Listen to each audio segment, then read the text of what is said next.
नमस्कार, आप देख रहे हैं आज तक। आपके साथ मैं हूं अंजना ओम कश्यप। वक्त हल्ला बोल का है। देश का नंबर 1 डिबेट शो हल्ला बोल कृषि कानून को लेकर चक्का जाम के बाद किसानों ने रेल के चक्के को जाम करने का ऐलान कर दिया। तारीख भी तय है।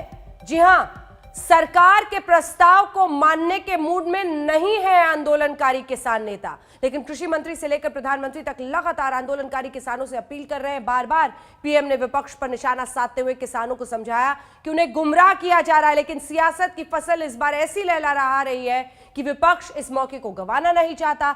आज बात इसी सियासत पर होगी, बहस इस बात पर कि आखिर क्या है आगे का रास्ता, और यह भी कि 26 जनवरी वाली हिंसा रेल रोको अभियान के दिन परसों ना हो, इसकी जवाबदेही और गारंटी कौन देगा। ये रिपोर्ट देखिए, फिर खास मेहमानों से आपका परिचय। कृषि कानूनों को लेकर भांति भांति का प्रचार करने की कोशिश की गई। 26 जनवरी के किसान परेड और चक्का जाम के विवादों का अंत अभी हुआ भी नहीं और अब तैयारी शुरू हो गई है परसों यानी 18 फरवरी के रेल रोको अभियान की। इधर प्रधानमंत्री हर मंच पर किसानों को कृषि कानून के फायदे बता रहे हैं, वहां संयुक्त किसान मोर्चा ने रेल रोको अभियान के साथ सरकार पर फिर दबाव बनाने का मन बना लिया है। 18 फरवरी को एसकेएम ने पूरे भारत में दोपहर 12 बजे से शाम 4 बजे तक रेल रोको कार्यक्रम का आह्वान किया है।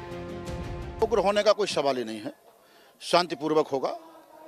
रेल को रोक करके और एक संदेश देने का काम है हमारा। किसी का नुकसान करना, किसी को परेशान करना, ये हमारा सोच नहीं है। विदेश से कोई कॉल आए कहीं से, उसका कोई मतलब नहीं है। विदेशों से हमारा संगठन नहीं चल रहा, ना आंदोलन चल रहा है। जिसकी कॉल हो उसकी अपनी मर्जी है, लेकिन हमारे आंदोलन का ये कोई एम नहीं है कि हम किसी की अरेस्ट के लिए, किसी गिरफ्तारी के लिए, अभी इस तरह का कोई विचार नहीं है, ना इस आंदोलन का कोई हिस्सा है। 18 तारीख को रेल रोको कार्यक्रम है 12 बजे से लेकर 4 बजे तक है, तो उसके संबंध में भी सबको जो दिशा निर्देश हैं वो दिए जा रहे हैं कि शांतिपूर्वक तरीके से ये पूरे कार्यक्रम हो सके। एक प्रेस नोट जारी कर संयुक्त किसान मोर्चा ने सरकार को फिर ललकारा। संयुक्त किसान मोर्चा एसकेएम चल रहे किसान आंदोलन को कमजोर करने के सरकार के प्रयासों में पुलिस की शक्ति के दुरुपयोग के बारे में गहराई से चिंतित है। हम युवा पर्यावरण कार्यकर्ता दिशा रवि की गिरफ्तारी की निंदा करते हैं। एसकेएम बिना शर्त तत्काल दिशा रवि की रिहाई की मांग करता है। चक्का जाम से मन नहीं भरा, अब रेल रोको, मतलब क्या एक डेस्परेशन, एक हताशा भी आ रही है कि हम इतने, क्योंकि 80 दिन हो गए, एक हताशा आ रही है। आपको लग रहा है कुछ बड़ा करना होगा तभी सरकार दबाव में आए। रेल रोक के जो वहाँ पे जो घोषणा हो रही है संयुक्त मोर्चे की, तो उसको तो होगा, वो करोगे आप? हाँ होगा।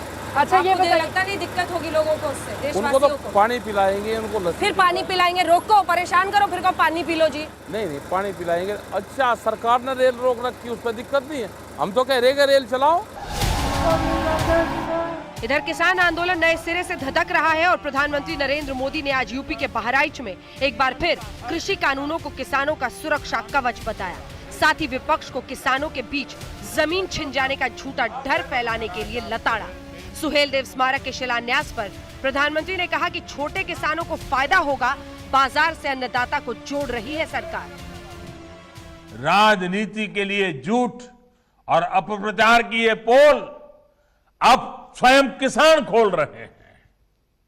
नए कानूनों के लागू होने के बावजूद यूपी में इस बार पिछले साल की तुलना में 2 गुने किसानों का धान खरीदा गया। प्रधानमंत्री विपक्ष को लाख कोसे, कांग्रेस पार्टी चक्का जाम के बाद रेल रोको अभियान में भी खुलकर किसानों का साथ दे रही है। वहीं बीजेपी ने रेल रोको अभियान के खिलाफ सख्त रुख अपनाया है। देखिए, ये किसानों का आंदोलन है, हम अन्नदाता के पीछे खड़े हैं। ऐसा नहीं है कि हम ड्राइविंग सीट में हैं। ड्राइविंग सीट पर अन्नदाता ही है, किसान ही है। सुप्रीम कोर्ट ने भी एक बार निर्णय दिया था, कभी भी किसी को भी जो पब्लिक प्रॉपर्टी है उसका नुकसान करने का अधिकार किसी को नहीं है, और ये हम उस कानून को इस अगले सत्र में लेकर के आ रहे हैं कि पब्लिक प्रॉपर्टी को जो नुकसान पहुंचाएगा भरपाई उसकी करेंगे। किसान आंदोलन के 84 दिन बीत गए। प्रधानमंत्री ने हर मंच से किसानों को तीनों बिल के फायदे गिनाए और विपक्ष को बार बार किसानों को गुमराह करने का गुनहगार बताया। किसी भी तरह के भ्रम में मत पड़िए। इन लोगों से देश के किसानों को सतर्क रहना बहुत जरूरी है। जिन्होंने वादे तोड़े, छल किया, उनके लिए ये झूठ फैलाना एक प्रकार से आदत बन गई है, मजबूरी बन चुका है। आजकल दिल्ली के आसपास किसानों को भ्रमित करने की बड़ी साजिश चल रही है। उन्हें डराया जा रहा है कि नए कृषि सुधारों के बाद किसानों की जमीन पर दूसरे कब्जा कर लेंगे। कुछ लोग अफवाहें फैला रहे हैं कि मंडियों को बंद कर दिया जाएगा।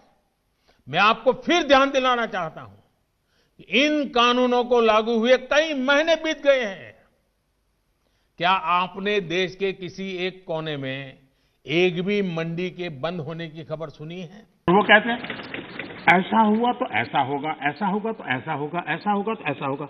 अरे भाई, जो कुछ हुआ ही नहीं, जो होना नहीं है, उसका भय पैदा कर करके और पिछले कई सालों से लगातार सुप्रीम कोर्ट का एक जजमेंट आ जाए, कोई निर्णय नहीं हुआ है और एकदम से तूफान खड़ा कर दिया जाए, आग लगा दी जाए। बेअसर साबित हुआ है, लेकिन अब तक हर न्योता नाकाफी साबित हुई है। आंदोलन खत्म करने की हर अपील 26 जनवरी और चक्का जाम से लेकर अब रेल रोको अभियान की तैयारी के साथ किसानों और सरकार के बीच टकराव के नए नए फ्रंट खुल रहे हैं। सरकार बार बार आंदोलन में देश विरोधी ताकतों के हस्तक्षेप का आरोप लगा रही है।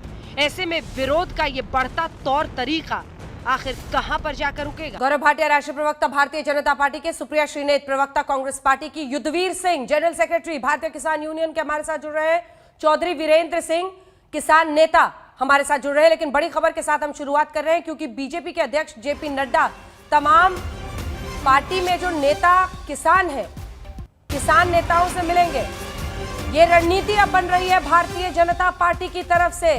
बीजेपी के किसान नेताओं से मिलेंगे जेपी नड्डा। बीजेपी अध्यक्ष यूपी हरियाणा के बीजेपी के किसान नेताओं से जेपी नड्डा मिलकर ये समझने की कोशिश करेंगे कि बिल की कौन सी बारीकियां हैं जिसको बदलने की जरूरत है। आखिर किसानों का गुस्सा इस तरह से क्यों आगे बढ़ रहा है। लेकिन मैं शुरुआत युद्धवीर सिंह आपके साथ करना चाहती हूं। 26 जनवरी की हिंसा फिर से नहीं दोहराई जाएगी। रेल रोको अभियान, इसका मतलब समझ रहे हैं आप? हिंदुस्तान की एक तरह से जीवन रेखा कही जाती है ये रेल की पटरियां।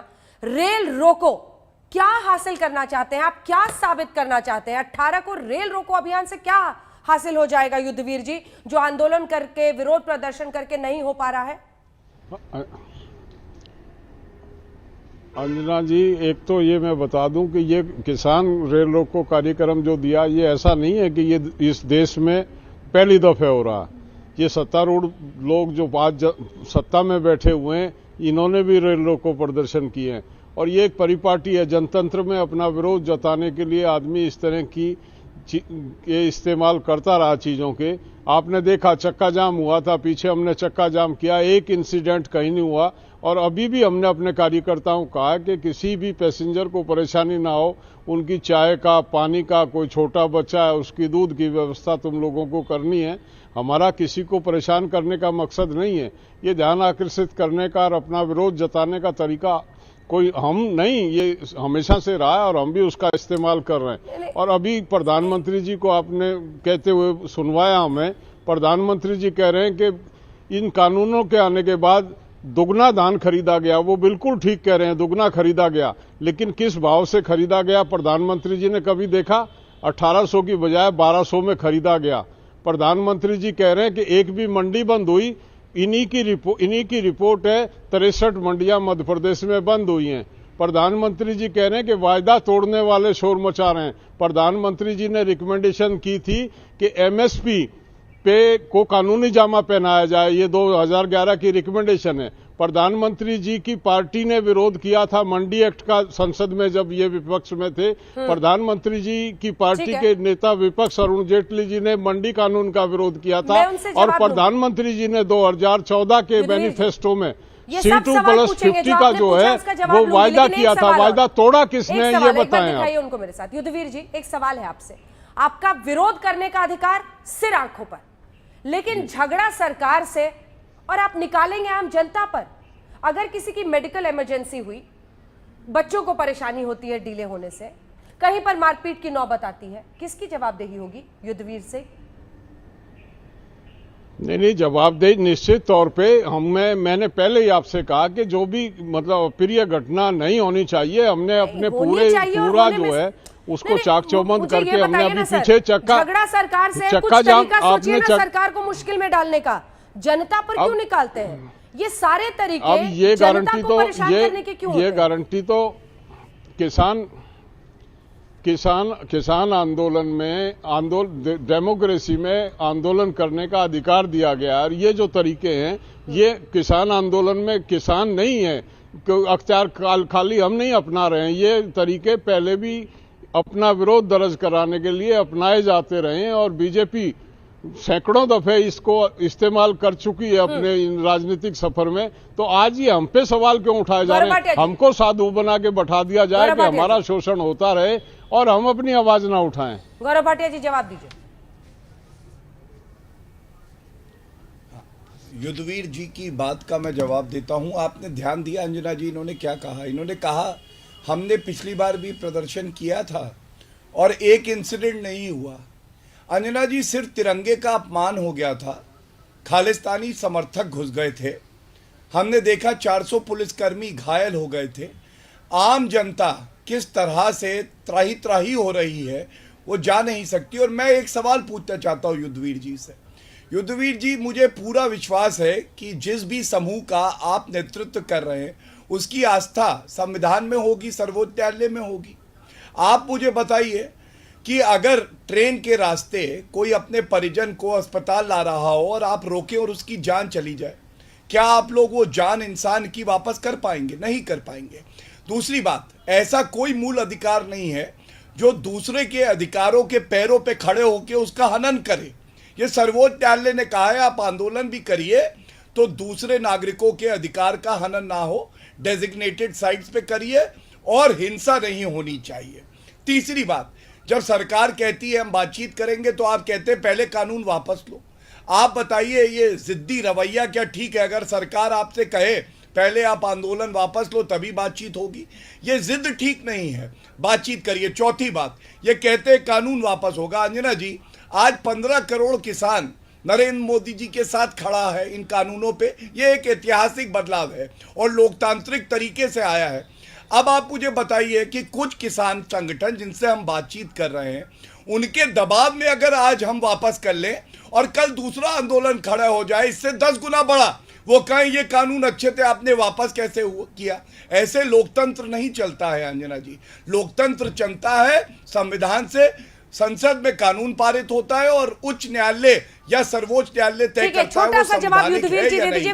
और अगर कोई कमी है तो बातचीत करके उसका मसला हल करके। क्या ये अहंकार की लड़ाई अब बन गई है युद्धवीर जी? सवाल सीधा पूछ रही हूं। 2 कदम तो आगे पीछे बढ़ना पड़ेगा ना। देखिए, पहले तो आपने कहा आंदोलन के तरीके पे सवाल उठाए, अपने गिरेबान में झांके कि आप किस तरह के आंदोलन करते रहे हैं जब आप विपक्ष में थे। आपको अपने आप जवाब मिल जाएगा, मुझे कुछ भी कहने की आवश्यकता नहीं है। और वार्ता के लिए हम 11 आप मैं आपके बीच में नहीं बोला हूँ किसी बात पे। मैं सुने वो 26 जनवरी का सबको देश को पता चल गया, हमने नहीं किया। और आपने एक बात अच्छी तरह सुन लो, लाल किले में जो लोग गए कैसे गए और क्यों गए वो तो जांच का विषय। हम मांग कर रहे हैं कि वो गए कैसे, किसने रेड कारपेट बिछा के कौन ले गया। और बार बार आप शोर कर रहे हैं राष्ट्रीय ध्वज का अपमान हुआ, पूरा वीडियो चल रहा, किसी ने झंडे की तरफ उंगली नहीं की वहां पे जाके। वो जो भी थे ABCD कोई भी थे, राष्ट्रीय ध्वज का अपमान जब होता है राष्ट्रीय ध्वज को हाथ लगा दे, उतार के फेंक दे। एक पोल था खाली उस पर जाके झंडा लगाया। और किसकी बात आप कर रहे हैं? जिस राष्ट्रीय स्वाभिमान की जो ऐसा पोल नहीं था ना युद्धवीर जी। पोल पर हर प्रधानमंत्री आजादी के बाद तिरंगा लहराता है, ये फैक्ट है, इसको मत गलत रिप्रेजेंट कीजिए। आपके वही पोल है जिस पर तिरंगा लहराते हैं प्रधानमंत्री, चाहे वो पोल था। इन्होंने युद्धवीर जी आप मेरा सुने, इन्होंने झंडे के अपमान की बात की है। झंडे का अपमान, पोल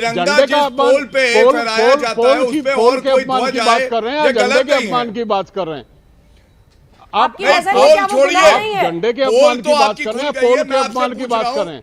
नहीं, आप कहें कि पोल का अपमान हुआ। एक सेकंड युद्धवीर सिंह जी, एक सेकंड, क्या आप उसको गुनाह नहीं मानते हैं? लाल किले के प्राचीर पर जाकर जहां हिंदुस्तान का तिरंगा 15 अगस्त को लहराया जाता है, वहां पर कोई धार्मिक झंडा गाड़ दे, आप इसको गुनाह नहीं मानते जो आप पोल और झंडा कर रहे हैं यहाँ बैठ के? अंजना क्या जी, बात कर रहे हैं युद्धवीर जी? अंजना जी, मैं अंजना जी बिल्कुल आप बात को घुमाओ मत। मैंने ये नहीं कहा कि वो पोल पे झंडा लगाना ठीक था, लेकिन झंडे की बात कर रहे हैं। ये झंडा कौन से झंडे का अपमान किया ये बताया, कहां लगा हुआ था झंडा? आप कहो पोल का अपमान किया, आप सीधा कहो ना पोल का अपमान किया उन्होंने। झंडे का अपमान कहां से हो गया इसमें?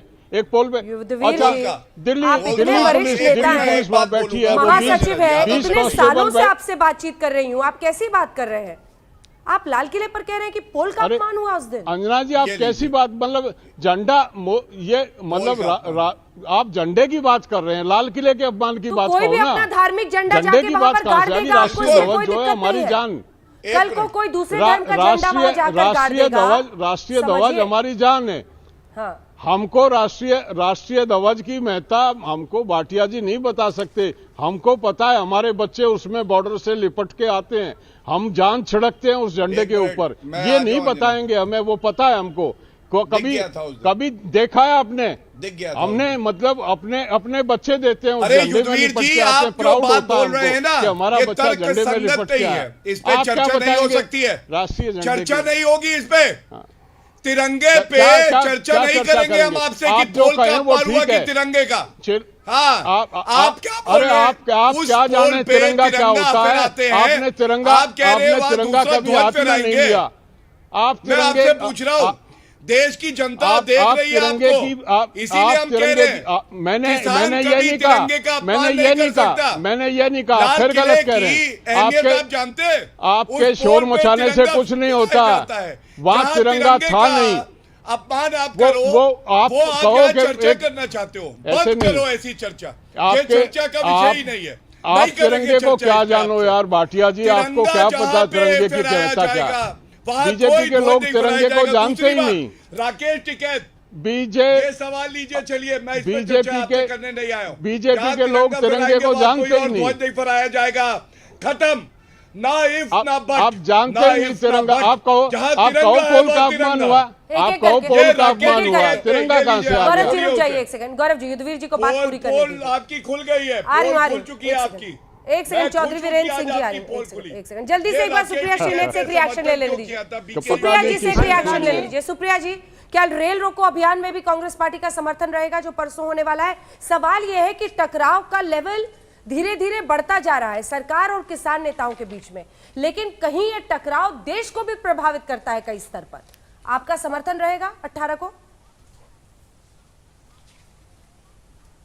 नहीं, 15 मिनट की बातचीत अभी हो चुकी है, इसलिए मैं क्विक रिस्पांस नहीं दूंगी। मैं अपनी बात रखूंगी और मैं अपनी बात तर्कसंगत रख रही हूं। रेल रोको अभियान बहुत बार हमारी इतिहास में, चाहे वो ब्रिटिश हुकूमत हो, चाहे भाजपा ने खुद किया हो जब वो विपक्ष में थी, पहले हो चुका है। इस आंदोलन में उन्होंने ऑलरेडी कहा है कि रास्ते में ट्रेन नहीं रोक दी जाएगी, गंतव्य स्टेशन पर या स्टार्टिंग स्टेशन पर ही ट्रेन रुकेगी। ये उन्होंने कहा है। 4 घंटे का रेल रोको आंदोलन है। मैं एक सवाल पूछना चाहती हूं आज सरकार से।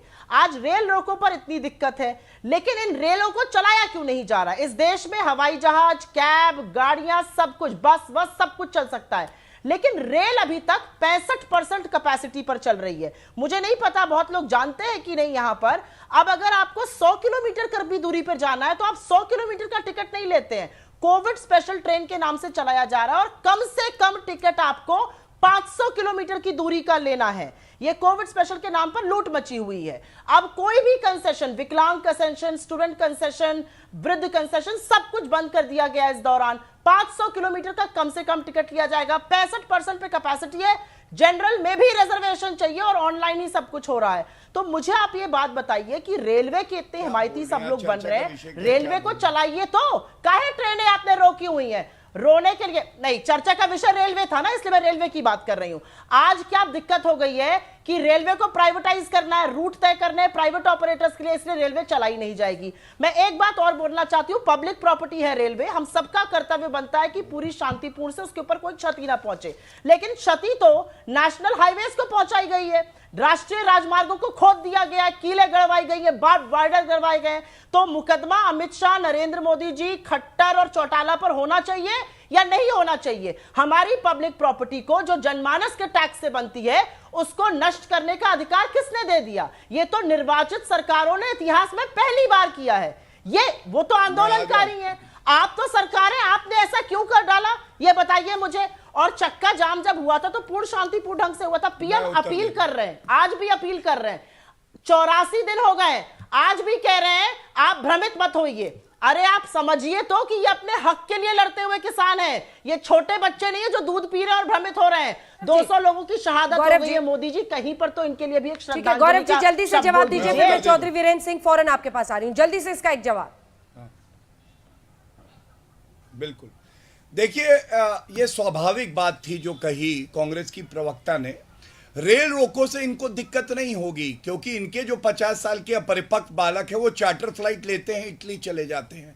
तो गरीबी तो एक मानसिकता है, गरीब तो कोई है नहीं। 1971 में क्यों अंजना जी कोई मैंने गलत बात कही? रेल रोको का समर्थन करना, जब सर्वोच्च न्यायालय ने शाहीन बाग का जजमेंट दिया है कि जो सार्वजनिक कोई भी ट्रांसपोर्ट सिस्टम होगा आप रोक नहीं सकते, आप सहमत नहीं है क्या अंजना जी? हो सकता है आपका दूसरा मत हो, मैं पूछ रहा हूं शाहीन बाग का जजमेंट क्या कहता है? अहिंसा पूर्वक प्रदर्शन होगा, public road public transport block नहीं कर सकते आप, और जो डेजिग्नेटेड साइट्स है वहीं होंगी। ठीक है, क्या ठीक है। सर्वोच्च न्यायालय में इनकी आस्था नहीं है? ठीक है, यहीं से आगे ले चलेंगे। सुप्रीम कोर्ट ने कहा है एनी टाइम एनीवेयर नहीं कर सकते। चौधरी वीरेंद्र सिंह जी जल्दी से एक रिएक्शन, जो आपने सुना युद्धवीर सिंह जी की बातों का। जल्दी से रिएक्शन नहीं अंजना जी, मैं वो मरीज हूँ जिसके लिए डॉक्टर बहस कर रहे हैं। बोलिए बोलिए। मैं वो मरीज हूँ जिसके लिए बहस कर रहे हैं, प्लीज। हाँ मैंने सुन लिया, सबकी सुन ली, मैं एक एक करके जवाब दे, मैं इनका सफाई नहीं दे रहा, मैं अपना पक्ष रख रहा हूं। जो मेरी पीड़ा है मैं वो रख रहा हूं। पीड़ा किसान की पीड़ा मेरी पीड़ा है। मान्यवर आप सभी से मेरा निवेदन है, कृपया सुन लीजिए। मैं किसान हूं, मैं डीम्ड किसान नहीं हूं, मैं डीम्ड किसान नहीं हूं, किसान हूं। दूसरी बात, झंडे की बात हो रही है और बात हो रही है, ये मेरा कहना यह है कि मैं उस फैमिली से आता हूं, मैं और आइडेंटिटी डिस्क्लोज नहीं करूंगा क्योंकि बच्चों की सुरक्षा का सवाल है। मेरे परिवार के कजन्स नियरेस्ट जो है, मेरे भतीजे, भाई, बेटे, बेटियां 6 ऑफिसर इन सर्विस हैं। झंडे की कदर मैं जानता हूं, जिसके घर में फौज वाला नहीं कोई होगा झंडा कम जानेगा, मैं वो बता रहा हूं। आपने बात कही हुए बुलेटिन को आगे लिए चलते हैं। बीजेपी अध्यक्ष से मिलने के लिए यूपी हरियाणा के तमाम जो बीजेपी के किसान नेता हैं वो पहुंच रहे हैं, या फिर ये समझ लीजिए जिनका किसी न किसी तरीके से किसानी से कोई रिश्ता है। दिल्ली में बीजेपी मुख्यालय में थोड़ी देर में ये बैठक होने वाली है जिसमें तमाम नेता एक एक करके पहुंच रहे हैं। केंद्रीय मंत्री संजीव बालियान, सांसद सत्यपाल सिंह इस बैठक में पहुंचे हैं। यूपी हरियाणा के बीजेपी के किसान नेताओं को बुलाया गया है उनसे बातचीत करने के लिए, यानी सरकार भी इन मुश्किलों को समझ रही है और इससे पार पाने के तरीके ढूंढ रही है। अपनी बात आप पूरी कीजिए क्योंकि आपकी बात ब्रेक के पहले रुक गई थी, इसीलिए मैं चाहती हूं कि आप अपनी बात चौधरी जी आगे ले चलें। और सवाल यह है कि ऐसे वक्त पर जब रेल रोको आंदोलन का ऐलान किया गया है, कैसे रास्ता निकलेगा? बोलिए चौधरी जी। देखिए मेरा पक्ष तो कुछ है नहीं, मैं तो वो पीड़ित हूं जिसके इलाज के लिए डॉक्टर आपस में लड़ रहे हैं। मेरा पक्ष कोई पूछ नहीं रहा मैं मरूंगा या जीऊंगा, ये आपस में जो है अपना करने लग रहे हैं कि क्या है। मेरा कहना यह है, मुझे जो बीकेयू के महासचिव हैं उनसे मेरा निवेदन है, इन्होंने कहा कि ये रूलिंग पार्टी भी ऐसा करती रही, फला पार्टी करती रही। भाई रूलिंग पार्टी और फला पार्टी को छोड़ के यो किसान यूनियन तो अराजनीतिक थी। आप इन राजनीतिक वालों की नकल क्यों करने लगे? युद्धवीर जी कुछ तो सोचो। मेरा कहना यह है मान्यवर, सभी लोगों से बात है, भाई जिद कर रहे हैं, सब कुछ कर रहे हैं, किसान से पूछ लो इसमें कहां से ग्रेटा आ गई, कहां से थनबर्ग आ गई, कहां से जो है ये और रिहाना आ गई, कहां से दिशा आ गई, कहां से 26 के बाद ये जो राकेश जी रोए थे, क्या दर्द था जाने। उसके बाद पंचायत हो गई, पंचायत के बाद जो है वो चौधरी साहब ने कॉल बैक भी कर लिया था, फिर भी समझ में नहीं आ रही आखिर क्यों। भाई हर चीज, जब भी समाज में कोई परिवर्तन होता है, परिवर्तन का हमेशा विरोध होता है, चाहे किसी तरह का परिवर्तन हो, चाहे खेती के तरीकों का परिवर्तन था, ट्रैक्टर आए तो ट्रैक्टर का विरोध हुआ, खाद आए खाद का विरोध हुआ, अमेरिका से बीज आए उसका विरोध हुआ, अपने यहां रिसर्च लेबोरेटरी बनी उसका विरोध हुआ। कोई मुझे एक बता दो कि नया काम आया हो। और ये जो कुछ क्या बताऊं, मेरे पास शब्द नहीं है क्योंकि मैं इतना पढ़ा लिखा नहीं, शहर का मेरा एक्सपोजर नहीं है। लेकिन ये जो त्योहार के दिन खराब मुहूर्त लाने वाले हैं कि त्योहार आया और इन्होंने रोना शुरू कर दिया। क्यों? जब सब बदलने को तैयार है, सबके बच्चे बदलने को तैयार है, नई पढ़ाई हो रही है, किस खेती में बदलाव के लिए वेट क्यों नहीं है? मान्यवर कोई तो बता दे इस बात को। एक बात मेरा और कहना है, युद्धवीर जी जवाब देंगे। ये दिल्ली घेर के बैठ गई, भी जवाब ना दो, मेरी सुन लो पहले, मेरा पक्ष है। ये दिल्ली घेर के बैठे, अंजना जी आप शायद कॉलेज में रही होंगी, 89, 80 और 89, 89 सितंबर एक लड़की उठा ली थी, किडनैपर्स मजबूत थे, उसके लिए किसान यूनियन आई थी। जब हम लोग आए तो हमारे ट्रैक्टर नहर में फेंक देते, उसके ऊपर एजिटेशन हुआ 42 दिन नहर के किनारे, ना कोई हाईवे रोका ना कोई रेलवे रोकी। 42 दिन में एजिटेशन हुआ, उसका एजिटेशन का हल निकला। ये क्यों घेर रहे, क्यों रेल रोक रहे, क्या कर? और बात सुनो अंजना जी, षष्ठी का नियम है, षष्ठी चलने के लिए है, षष्ठी को रोकने के लिए नहीं। जो चक्र रुकेगा, ठीक है युद्धवीर जी जवाब बनेगा, और षष्ठी रुकने के लिए नहीं है। युद्धवीर जी देखिए, ये इनके अपने विचार हो सकते हैं। आज हम पिछले 83 दिन से दिल्ली में हैं और दुनिया, देश नहीं दुनिया को ये पता, दुनिया की नज़रों में आंदोलन है कि किस तरह से शांतिपूर्ण तरीके से अहिंसक बिल्कुल होके हमने 200 हमारे किसान शहीद हुए हैं। किसी तरह की कोई आप एक भी व्यक्ति जो आस पड़ोस पास में रहने वाला, किसी ने कंप्लेंट की हो कि कोई बदतमीजी हुई है, न्यूसेंस हुई है, कोई बात हुई है, और ये अधिकार मिला है प्रजातंत्र में अपनी बात को रखने का और उठाने का तरीका होता है, उसी का हम इस्तेमाल कर रहे हैं। कोई नया काम हम नहीं कर रहे हैं। सरकार से निवेदन कर रहे हैं, बार बार हमने कहा, सरकार कह रही है कि ये आपके हित में।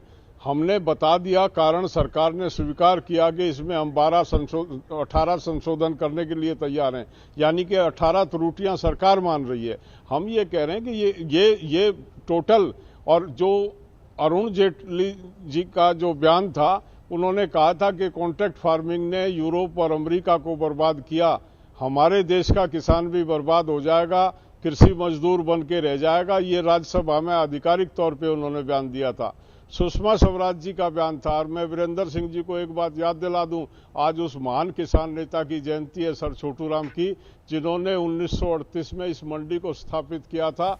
और ये मंडी जो यूनिक मंडी है, जो हरियाणा पंजाब की तरफ, अगर ये पूरे देश में ये व्यवस्था बनाई जाती तो शायद अन्य प्रांतों का किसान भी हरियाणा और पंजाब के किसान के बराबर खड़ा होता। पर ये ड्राफ्ट चौधरी चरण सिंह ने तैयार किया था। वीरेंद्र जी तो कह रहे हैं कि उनको फायदा दिख रहा है इसमें, उनको लग रहा है जी चौधरी वीरेंद्र सिंह कह रहे हैं इस पे, युद्धवीर सिंह जी वो कह रहे हैं कि हमें उम्मीद है, इससे हमें लग रहा है परिवर्तन होगा हमारी हालत में। आज देखिए ना किसानी की क्या हालत है, किसान का बेटा किसान नहीं बनना चाहता है, फायदे का सौदा बनेगा, वो कह रहे हैं, उनको विश्वास है। सुषमा स्वराज जी, वो पार्टी की, अंजना जी प्लीज, वो पार्टी की नेता प्रतिपक्ष सुषमा स्वराज मंडी के बारे में कह रही थी, वो विद्वान नहीं थी, वीरेंद्र जी विद्वान है। वो अरुण जेटली जी विद्वान नहीं थे, जो विपक्ष के नेता थे राज्यसभा में, उन्होंने कॉन्ट्रैक्ट फार्मिंग का विरोध किया था, वो विद्वान नहीं थे। ये कह रहे हैं तो वही मान लें, वीरेंद्र सिंह जी का कहना मान लें। ये नरेंद्र मोदी का कहना मान लीजिए,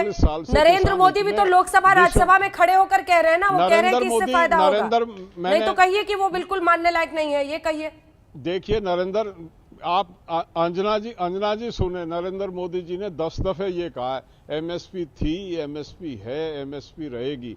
हमने हजारों दफे कहा एमएसपी थी है, रहेगी, ये बात बिल्कुल स्वीकारते हैं हम। लेकिन हमारी मांग ये है कि एमएसपी पे खरीद हो, सुनिश्चित की जाए। और मोदी जी का ये रिकमेंडेशन थी कि किसान को एमएसपी पे खरीद की लीगल गारंटी मिले, ऐसा मोदी जी का वायदा था। हम वही मांग रहे हैं जो उनका वायदा था, हम अलग से क्या मांग रहे हैं, कुछ भी नहीं मांग रहे। वीरेंद्र सिंह जी रिस्पॉन्ड करना चाह रहे, वीरेंद्र जी जल्दी से।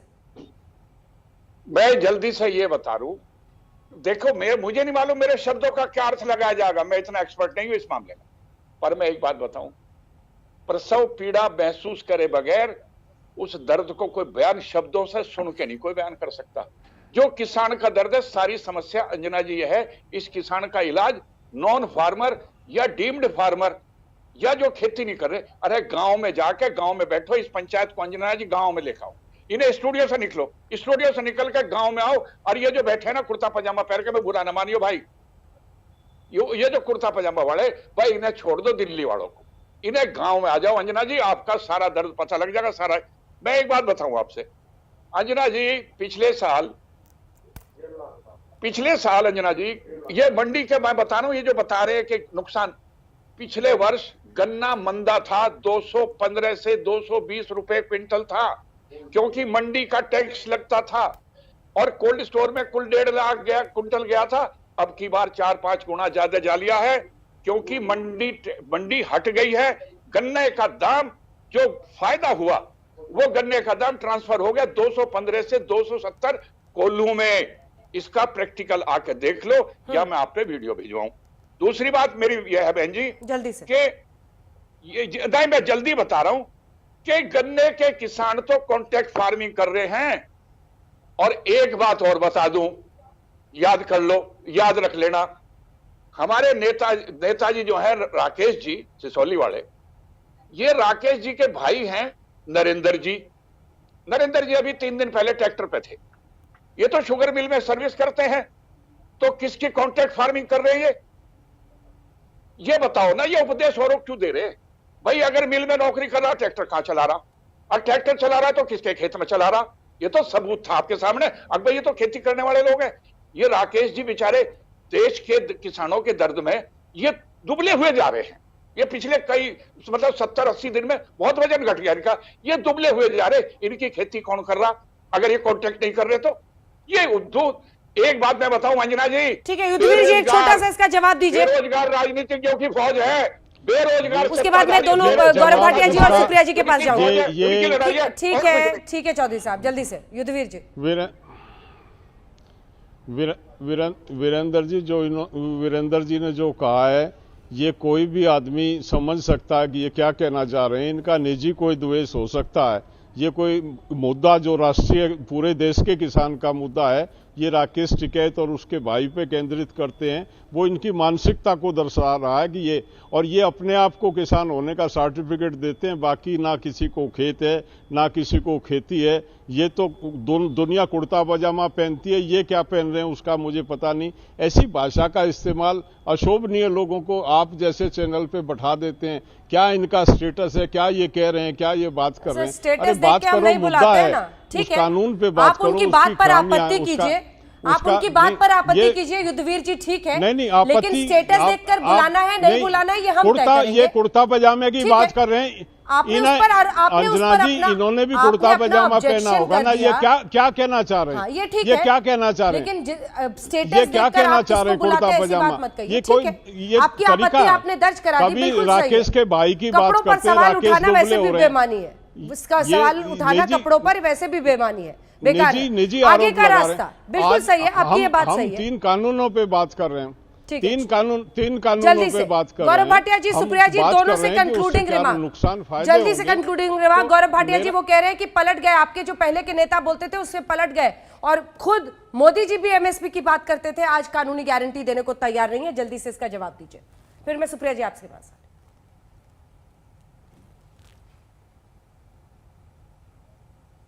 गौरव जी की आवाज नहीं आ रही,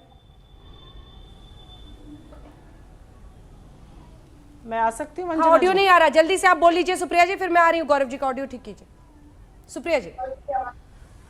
अंजना जी, आपने क्योंकि रेलवे को जीवन रेखा कहा था, 100% सच्ची बात है। 2014 की ये पिक्चर है, भाजपा रेल रोको कर रही थी, आज तक की रिपोर्ट है। और प्रधानमंत्री जी ने कहा कौन सी मंडी बंद हो गई? 143 मंडियां मध्य प्रदेश में बंद की कगार पे, 60% बिजनेस गिर गया है। 43 मंडियों में 0% प्रोक्योरमेंट हो रहा है। आपने कहा तिरंगे की बात हो रही थी यहाँ पे, तिरंगे को तो 52 साल इन्होंने नहीं फहराया था। और डीम्ड किसान, बिल्कुल सही बात है, नरेंद्र सिंह तोमर जी जैसे लोग जो किसान लिखते हैं लेकिन 1 एकड़ भूमि नहीं है जिनके पास, उन डीम्ड किसानों की बात शायद वीरेंद्र जी कर रहे थे। वीरेंद्र जी क्योंकि भाजपा के सदस्य रह चुके हैं और ये तमाम फोटो हैं, ये प्रूफ करने के लिए आरएसएस की शाखा वगैरह में भी जा रहे हैं, भाजपा की भी फोटो है उनके पास। तो मुझे लगता है इनको अपनी जो पॉलिटिकल अफिलिएशंस है वो सार्वजनिक करने चाहिए। राकेश टिकैत भी आरएलडी के टिकट पर लड़े थे प्रचारक हैं और 2007 में कांग्रेस के समर्थन से, तो क्या उनको किसान नेता नहीं माना जाए? ये अभी तक है, ये माना जाए या नहीं माना जाए? माना जाएगा। ये देखिए अभी की फोटोग्राफ्स हैं, सब नेता हैं और सब हाल में साफ दिख रहा है। मेरा ये माना कि हर तरफ के नेता होते हैं और हर तरफ की, लेकिन इसी के साथ किसानों की बात जो करता है उसको हम बुलाते हैं, वो तमाम लोग आते हैं बहस में। गौरव जी, आपकी आवाज नहीं आ रही थी, नहीं तो मैं कंक्लूडिंग रिमार्क आपसे ले। अभी 26 जनवरी की हिंसा और साथ ही चक्का जाम के तमाम जो विवाद थे वो खत्म नहीं हुए हैं। अब रेल रोको अभियान परसों होने वाला है किसान संगठनों का। इसी पर आप देख रहे थे हल्ला बोल, देखते रहिए आज तक। नमस्कार, मैं हूं अंजना ओम कश्यप। हमें उम्मीद है ये वीडियो आपको पसंद आया होगा। लेटेस्ट खबरों के लिए यूं ही देखते रहिए आज तक, और इस वीडियो के पसंद आने पर लाइक, शेयर एंड सब्सक्राइब करना ना भूलें।